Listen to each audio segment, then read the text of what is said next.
미국 켄터키주에 있는 바즈타운이라는 곳 혹시 아세요? 제가 법원 중개소 돌아다니다가 여기 들렀는데 와, 너무 예쁘고 아름다워서 정말 감탄했거든요. 특히 바즈타운 중심가는 18세기 배경의 영화 세트장 같은데요. 젓갈색 벽돌로 지은 안내센터를 비롯해서 음식점이나 술집은 물론이고 평범한 주택가 집 하나까지도 모두 아담하고 고풍스럽거든요. 바즈타운은 세계 최대 지도 제작업체 랜드 맥널리와 USA 투데이가 2012년에 선정한 미국에서 가장 예쁜 소도시이기도 한데요. 자, 그런데 이렇게 아름다운 바즈타운에 또 다른 수식어가 하나 붙어 있으니 그건 바로 세계 버번 위스키의 수도라는 겁니다. 아니, 버번 위스키 세상에도 수도라고 불릴 만한 중심지가 있나 싶으실 텐데 실제로 가보면 이유가 있구나 싶습니다. 바즈타운 면적은 18.17제곱킬로미터로 서울 마포구보다 작고 인구도 13,000여 명 정도밖에 안 되는데 이런 작은 마을에 신생 증류소까지 합쳐서 모두 6곳이나 되는 버번 증류소가 있거든요. 대표적으로 에반 윌리엄스 만드는 헤븐힐 증류소나 노아스밀과 로원스 크릭으로 유명한 윌렛 증류소가 바즈타운에 있는데요. 이렇다 보니 켄터키 버번 페스티벌도 매년 9월 바즈타운에서 열리게 되는데 버번 업체들이 총 출동해 시음회를 마련하고 증류소 직원들은 팀을 짜서 오크통 굴리기 대회에 출전하기도 하거든요. 자, 술이 있어 즐거운 세상 주라기 월드, 저는 주류탐험가 조승원이고요. 오늘은 버번 위스키의 수도로 불리는 켄터키 바즈타운의 터줏대감이죠. 현재 가동 중인 바즈타운 증류소 중에서 가장 역사가 오래된, 특히 여러분들에겐 1792 버번으로 익숙한 바톤 1792의 세계를 탐험합니다.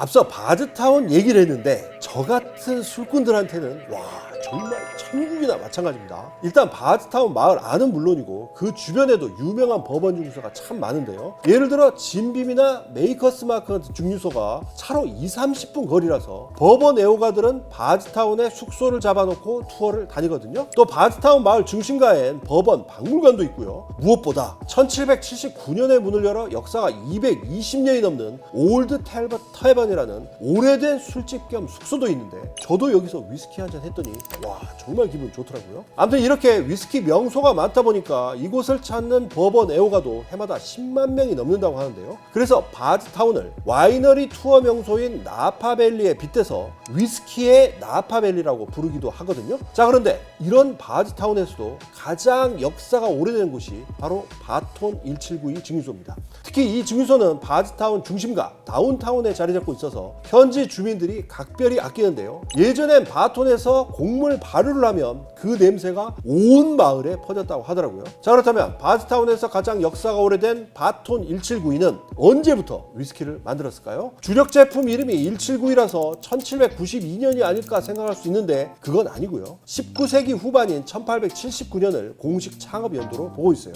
자, 먼저 여기서 김 PD, 증류소 입지 조건으로 중요한 게 뭐라고 있어요? 너무 쉬워요. 물이요. 물!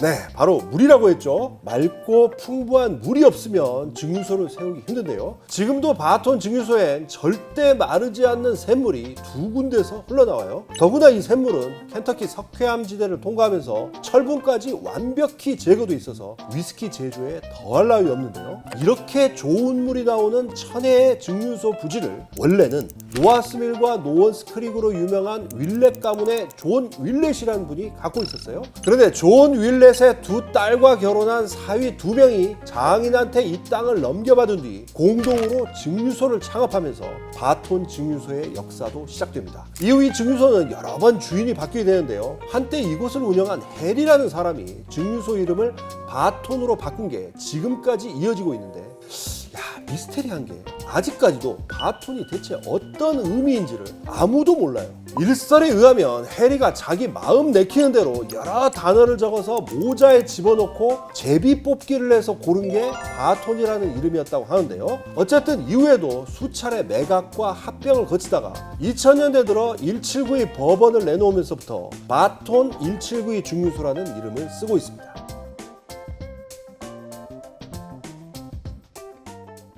그동안 증류소에서 일어난 가지 사건 사고를 전해드렸는데요. 예를 들어 헤브닌 증류소에선 낙뢰로 대형 화재가 발생하기도 했고요. 버팔로 트레이스에선 토네이도의 숙성고 지붕이 날아가기도 했잖아요. 그런데 바톤 179에서도 몇 년 전에 큰 사고를 겪었어요. 사고가 발생한 건 2018년 6월 22일 오전 11시쯤이었는데 나무로 지은 7층짜리 바톤 증류소 숙성고 절반이 갑자기 무너져 내렸어요. 낙뢰도 없었고 토네이도가 덮친 것도 아닌데 정말 순식간에 붕괴가 일어났거든요. 그러면서 위스키를 담아둔 오크통 9,000개가 한꺼번에 쏟아져 내렸는데 불행히도 이게 끝이 아니었어요. 1차 붕괴 사고가 발생하고 2주가 흐른 7월 4일에는 나머지 숙성고 절반까지 추가로 붕괴되면서 결국 이 숙성고에 저장해둔 오크통 18,000개가 모두 땅바닥으로 쏟아지고 말았거든요. 당시 뉴스 영상을 보면 피해 규모가 얼마나 컸는지 잘 알 수 있는데요. 오크통이 땅에 떨어져 깨지면서 위스키가 강물처럼 바즈타운 마을까지 흘러갔을 정도라고 해요. 그나마 18,000개에 달하는 오크통이 다 부서진 건 아니고요. 상당수는 또 멀쩡했는데 증류소에선 깨지지 않은 오크통만 쏙쏙 골라서 건져낸 뒤 복구 작업을 마쳤거든요. 자, 그런데 여기서 질문 하나. 전날까지 아무렇지 않던 숙성고가 어쩌다 하루아침에 폭삭 무너졌을까요? 이걸 이해하려면 일단 위스키를 넣은 오크통이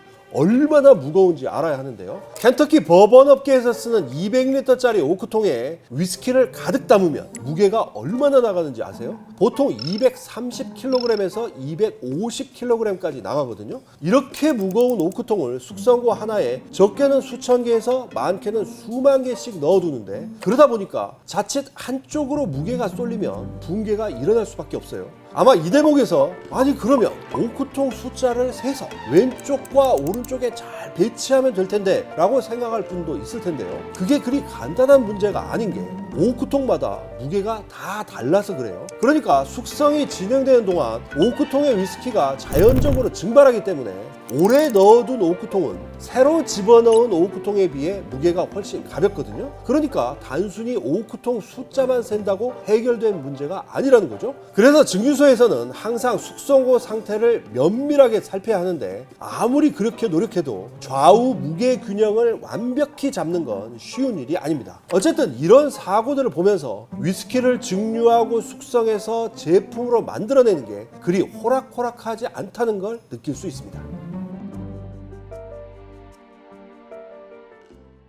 버번 위스키를 만들 때 옥수수가 얼마나 필요할까요? 제가 증류소 다니면서 들어보니까요. 버번 위스키를 오크통에 하나 가득 채우려면 다른 곡물은 제외하고 옥수수 하나만 해도 약 240kg 정도가 필요하다고 해요. 그래서 켄터키 버번 위스키가 안 팔리면 미국 옥수수 산업 전체가 휘청거릴 거라는 말도 나오기도 하는데요. 바톤 1792 증류소만 해도 옥수수를 가득 실은 대형 트럭이 하루에 많게는 10번 정도 와서 옥수수를 한가득 쏟아붓고 가는데 그 양을 따져보면 약 20만 제곱미터에 달하는 밭에서 수확한 옥수수 전부하고 맞먹는다고 해요. 그러니까 약 6만 평 넓이의 밭에서 걷어들인 옥수수가 단 하루 동안 바톤 증류소 한 곳으로 가게 된다는 건데요. 바톤 증류소의 압도적인 생산 설비를 보면 왜 이렇게 많은 옥수수를 소비하는지 금방 이해가 돼요. 일단 바톤 증류소는 부지부터 엄청나게 넓은데요. 196에이커, 그러니까 23만 5천 평이나 돼요. 또 발효실에는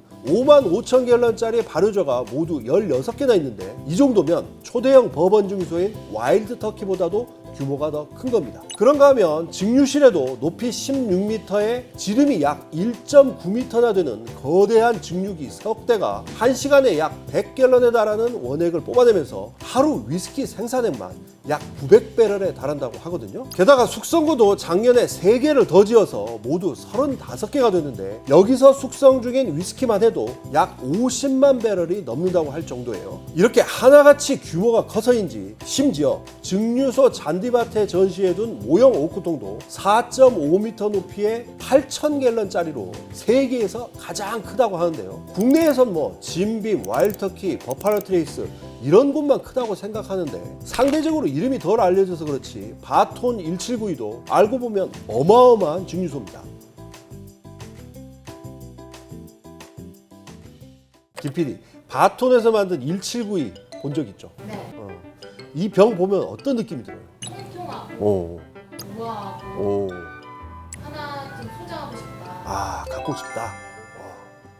저도 1792 병을 보면 야 디자인이 참 예쁘다 그런 생각이 드는데요. 마치 뭐 꼬냑병처럼 곡선미가 돋보이기도 하고요. 아무튼 이렇게 멋진 병에 군더더기 없이 1792라는 숫자만 한눈에 들어오도록 크게 적어놨는데 이 숫자가 뭘 의미하냐면 버번 위스키의 본산인 미국 켄터키가 단일주로 독립한 연도를 뜻해요. 그러니까 켄터키 역사에서 가장 중요한 4자리 숫자를 브랜드 이름으로 정한 건데요. 위스키의 향과 맛도 뛰어난 데다가 이렇게 단순하면서도 임팩트 강한 브랜드 네이밍으로 1792 버번은 시장에서 크게 히트를 쳤어요. 자, 그런데 혹시 그거 아세요? 바톤 증류소의 최대 히트작인 1792가 2003년 첫 출시 당시만 해도 지금과는 다른 이름이었다는 거예요. 그러니까 처음엔 그냥 1792가 아니라 리치우드 리저브 1792라는 다소 길고 복잡한 이름이었는데 이 이름을 들으면 뭔가 다른 위스키가 떠오르기도 하죠. 이미 주라기 월드에서 소개해드린 우드포드 리저브와 이름이 좀 비슷하잖아요. 그래서 실제로 우드포드 리저브 회사에서 당시에 소송을 제기했는데 판사가 우드포드 리저브에 손을 들어주면서 바톤에서는 울며 겨자 먹기로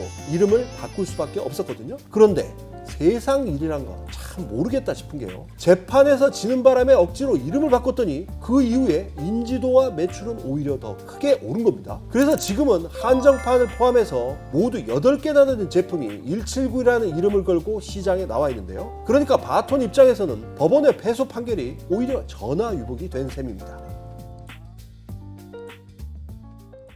자, 그럼 이런 우여곡절 끝에 버번의 스테디셀러로 자리매김한 1792 버번을 좀 더 자세히 알아보려고 하는데요. 먼저 가장 유명한 건 당연히 1792 스몰 배치죠. 정말 입문용으로도 손색이 없는데요. 이 제품을 비롯해 1792 라인업으로 나오는 위스키는 대체적으로 호밀 비중이 높은 게 특징입니다. 증류소에서 공식적으로 밝히고 있진 않지만 1792 스몰 배치도 호밀을 15에서 18%까지 쓰는 걸로 알려져 있거든요. 그래서 다른 버번보다 알싸한 호밀 풍미가 좀 더 강한데요. 증류소 자료를 보면 7층짜리 숙성고 맨 위쪽에서 숙성한 걸 배합해서 스몰 배치를 만든다고 합니다. 아울러 1792 라인업 중에 좀 더 특이한 제품도 소개를 해드리면요. 1792 풀프루프를 빼놓을 수가 없는데요. 특히 이 제품은 저명한 위스키 평론가 짐 머레이가 위스키 바이블 2020에서 무려 97.5점을 매기며 1년 동안 자신이 맛본 전 세계 수천 개 위스키 중에 최고라고 평가해서 큰 화제를 일으켰는데요. 당시 2등으로 뽑은 위스키가 버팔로 트레이스 명품 위스키 윌리엄 라루 웰러였던 걸 고려하면요. 엄청난 사건이었죠. 아무튼 1792 풀프루프는 제조 방식도 좀 독특한데요. 일반 1792 버번보다 호밀 함량이 좀 더 높고요. 병에 담긴 최종 알코올 도수는 오크통에 위스키 증류액을 넣을 때의 도수인 125 프루프, 그러니까 62.5도로 맞춰져 있어요. 풀프루프라는 개념이 생소한 분들을 위해 잠깐 설명을 더 해드리면요. 켄터키는 기후 특성상 오크통에서 숙성이 진행될수록 물이 더 많이 증발하기 때문에 알코올 도수가 점점 올라가게 되는데 숙성을 마친 위스키를 오크통에 꺼낸 뒤에 물을 전혀 타지 않고 오크통 도수 그대로 내놓는 걸 뭐 캐스크 스트렝스 혹은 배럴 프루프, 배럴 스트렝스라고 하는 반면에 이 제품처럼 오크통에서 위스키를 꺼낸 뒤에 약간의 물을 타서 오크통에 넣을 당시의 도수, 통입 도수로 맞춰서 출시한 걸 풀프루프라고 하는데요. 아직까지는 1792 회사에서 주로 쓰는 표현입니다. 또 이거 말고도 1792에선 보트린 본드 스타일의 제품도 내놓고 있는데요. 보트린 본드가 뭔지 궁금하실 분들을 위해 설명을 잠깐 해드리면요. 역사적으로는 저질 위스키 생산을 막으려고 미국 정부가 1897년에 도입했던 품질 관리 제도인데요. 조건이 꽤 까다롭습니다. 즉 한 증류소에서 단일 연도에 단일 증류 시즌에 생산을 해야 하고 반드시 정부에서 인정한 숙성 창고에서 최소 4년 이상 숙성하고 알코올 도수도 50도로 맞춰야 합니다. 그래서 지금도 바톤 1791을 비롯한 여러 증류소에서 당시에 이런 규정에 따라 생산한 제품에 보트린 본드라는 이름을 붙여서 시장에 내놓고 있습니다. 세계적인 위스키 평론가 데이비 브룸이 The World Atlas of Whiskey란 책에서 바톤 증류소에 보낸 찬사가 저는 기억이 나는데요. 다른 증류소들이 더 혁신적이고 새로운 표현 개발이나 잘하고 있을 때 바즈타운에 있는 바톤은 묵묵히 좋은 버번 위스키를 만들어서 매우 합리적인 가격에 팔아왔다 라고 했거든요. 그런데 제가 2018년 바톤 179에 가보니까 데이비 브룸이 왜 이런 말을 했는지 알겠더라고요. 전통적으로 바톤은 다른 증류소와 달리 광고나 홍보 문구 개발에는 큰 관심이 없었어요. 심지어 증류소 건물이 낡고 투박한데도 예쁘게 꾸미려는 노력도 하지 않아요. 그러니까 바톤의 경영 철학은 광고보다는 품질, 겉보다는 속이 아닐까 싶은데요. 앞으로도 이런 철학을 계속 유지해 줬으면 하는 바람입니다. 자, 술이 있어 즐거운 세상 주라기 월드. 오늘은 버번 위스키의 수도 켄터키 바즈타운을 대표하는 바톤 179의 매력을 탐험해 봤는데요. 끝으로 1792 버번으로 만든 하이볼 한잔 하면서 인사드리겠습니다. 이야, 1792 하이볼 진짜 오랜만에 먹어보는데 와.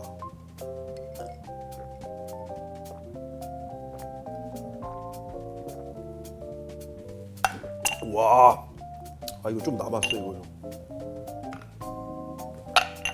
와, 맛있다. 버번 진짜 버번이야 이거. 와, 마지막에 버번 향이 쫙 올라와. 아, 맛있네.